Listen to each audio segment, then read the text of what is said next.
klien kita kenal sebagai proses pelayanan medik dan penapisan klien, ya. Dimana ingat sesuai dengan apa yang disampaikan tadi bahwa setelah bersalin seharusnya wanita harus menunggu 2 tahun untuk kembali hamil lagi, ya. Setelah abortus wanita harus menunggu 6 bulan sebelum hamil kembali, ya. Wanita yang usia 20 tahun wanita seharusnya menunggu hingga umur 20 tahun untuk bisa hamil untuk pertama kalinya, ya. Jadi kalau ada pasangan yang dia nikah muda di usia 18 tahun, seharusnya itu akan menjadi sasaran kita untuk mendapatkan pelayanan KB, gitu ya, untuk dia bisa menunda kehamilannya, seharusnya seperti itu, ya. Nah, apa gunanya pelayanan medik klien KB ini? Jadi yang pertama kita butuh menentukan kondisi klien, gitu ya, untuk merencanakan kepemilikan kontrasepsi sesuai dengan persyaratan medis atau medical eligibility, ya. Dimana medical eligibility ini kita menggunakan kriteria dari WHO pada tahun 2015, ya. Dengan menggunakan apa? Dengan menggunakan yang namanya klop KB, ya. Klop KB-nya mana? Klop KB-nya ini, ya. Kalau mau yang elektronik juga sudah ada di Play Store, ya. Namanya klop KB, ya.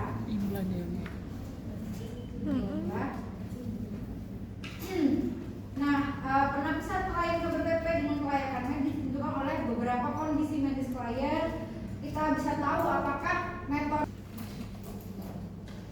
tujuan utama penapisan klien sebelum memberi metode KB hormonal KB hormonal untuk menentukan apakah pasien menyusui atau tidak, gitu ya, berhubungan dengan pemberian metode kontrasepsi hormonal. Kemudian adanya keadaan yang membutuhkan perhatian khusus yang berhubungan dengan kebutuhan hormonal atau kondisi medis lainnya dalam unit operasi yang akan dipilih, ya. Atau memang ada keadaan khusus yang perlu diperhatikan, misalnya pasien itu dia memiliki infeksi paru dan lain sebagainya, ya. Nah, sekarang kalau dulu banget gitu ya, kita kalau mau screening pasien itu cukup dengan kita tahu bahwa di buku ABPK boleh ada sebenarnya kelayakan medisnya, apakah dia mengalami riwayat INS atau tidak, apakah dia ada atau tidak, gitu ya. Kita lihat dicek di kontraindikasi pemakaian KB itu, dalam kontraindikasi pemakaian IUD tidak boleh memiliki infeksi radang panggul yang berat misalnya, ya. Itu baru kita tidak bolehkan. Kalau dulu hanya sebatas seperti itu, tapi sekarang kita bisa menggunakan klop KB ini, ya. Kalau dua-duanya kita gunakan juga boleh, ya. Nah, ini dikembangkan dari WHO tahun 2015, ya. Jadi teman-teman bisa melihat, ya, ada yang juga punya, ya? Ada ya? Itu nanti di buku sendiri, ya. Di sini teman-teman di bagian yang ini, nah ini ada angka-angka 1, 2, 3, A, B, gitu ya, di bagian ini, ya. Ini adalah kategori yang akan menjadi representasi nih angkanya di sini. Kalau 1, 2 artinya apa yang tertulis di sini di kartu ini, di bagian yang ini. Kalau A, B itu artinya apa? Tulis di sini, ya. Dan diagram lingkaran sisi luar yang ini yang nggak bisa diputar, ya. Ini kan nggak bisa diputar nih. Ini adalah berisi kondisi medis, ya, yang dimiliki klien, ya. Yang ini adalah diagram sisi bagian dalam, ini yang bisa diputar, ya, berisi jenis-jenis metode kontrasepsinya, ya. Jadi cara pakainya gimana? Langsung aja ya cara pakai. Cara pakai misal ada pasien, ada yang belut, yang klop nggak? Nggak ada, nggak bisa. Jadi apa? Misal ada pasien datang setelah kita anamnesa ternyata dia merokok, gitu ya. Ini ada tulisannya merokok, gitu kan? Merokok. Nah, ini kita putar. Dia merokok, kita kaji usianya berapa? Usianya kurang dari 35 tahun misalnya, ya. Ini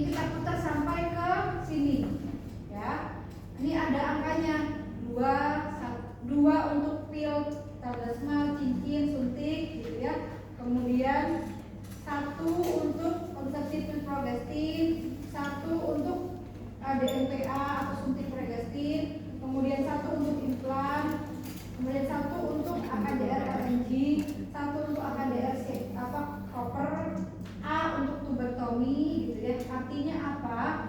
Nah, artinya kita bisa dilihat di sini. Yang 1 dan 2, 1 itu artinya metode kontrasepsi dapat digunakan dalam setiap keadaan. Berarti ya angkanya 1 itu adalah pilihan yang sangat baik, yang sangat tepat, yang sangat cocok gitu ya.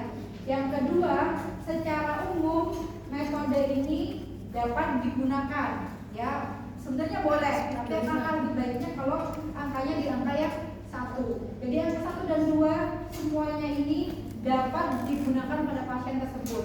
Kalau kondisinya merokok, usianya kurang dari 35 tahun, angkanya 2 semuanya, berarti dia boleh menggunakan hormon kombinasi, progesterin, DSPA, implan, AKDR LNG, AKDR CU gitu ya, karena angkanya 2 dan 1. Untuk 3 dan 4 itu tidak dapat digunakan ya. Penggunaan yang 3, penggunaan metode kontrasepsi tidak direkomendasikan kecuali tidak tersedia metode kontrasepsi yang lain ya, baru boleh menggunakan yang 2 dan 2. Yang keempat, 2 dan 5 ya. Pintar sekali lah itu. Yang keempat, metode kontrasepsi tidak dapat digunakan. Jadi kalau yang angka 3 sudah dapat digunakan dalam pertimbangan, dalam pertimbangan memang tidak ada kontrasepsi yang lain, tapi kalau yang 4 sebaiknya tidak usah digunakan ya. Kalau kategori yang A untuk tuberkulosis dan vasektomi, yang A berarti accepted atau dapat diterima ya. Yang B caution, hati-hati, boleh tapi harus hati-hati ya. Yang D sebaiknya ditunda gitu ya, jangan menggunakan metode ini sampai kondisinya membaik. Yang S spesial atau khusus, prosedur harus dilakukan oleh operator yang berpengalaman dan peralatan yang harus lengkap dan tersedia untuk anestesi umum gitu ya. Sebenarnya itu aja, tergantung kita kondisinya mau apa. Jadi case-nya nanti mungkin pada saat kondisi pasiennya mengalami apa, boleh menggunakan yang mana, itu nanti akan dulu masuk ke situ gitu ya. Kemudian perhatikan juga kondisi-kondisi khusus yang ada di belakang ini.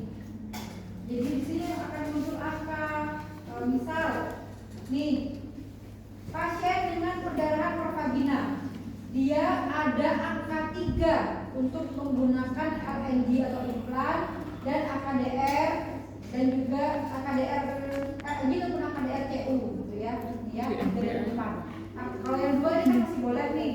Yang ketiga dan 4, yang ketiga ini boleh jika tidak ada metode yang lain, tapi yang 4 dia jelas tidak boleh karena dia perdarahan, artinya dia akan DR, LNG dan CU dia tidak boleh. Yang tubektomi dia harus didelay atau ditunda gitu kan. Nah, di angka 4-nya di 4A ya. Jadi 4-nya kita lihat di sini, A-nya kita lihat di belakang. A. Jika kondisi timbul saat menggunakan metode kontrasepsi ini, metode tersebut dapat dianjurkan selama pengobatan.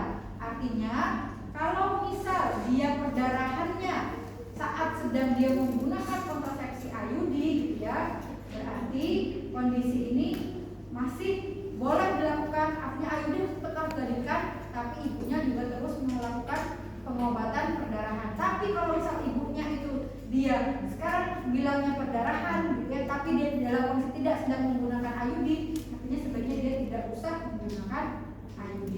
Jadi angka 4 ini dilihat dia 4A, 4B, 4C, kita cek di yang paling belakang gitu ya. Simpelnya seperti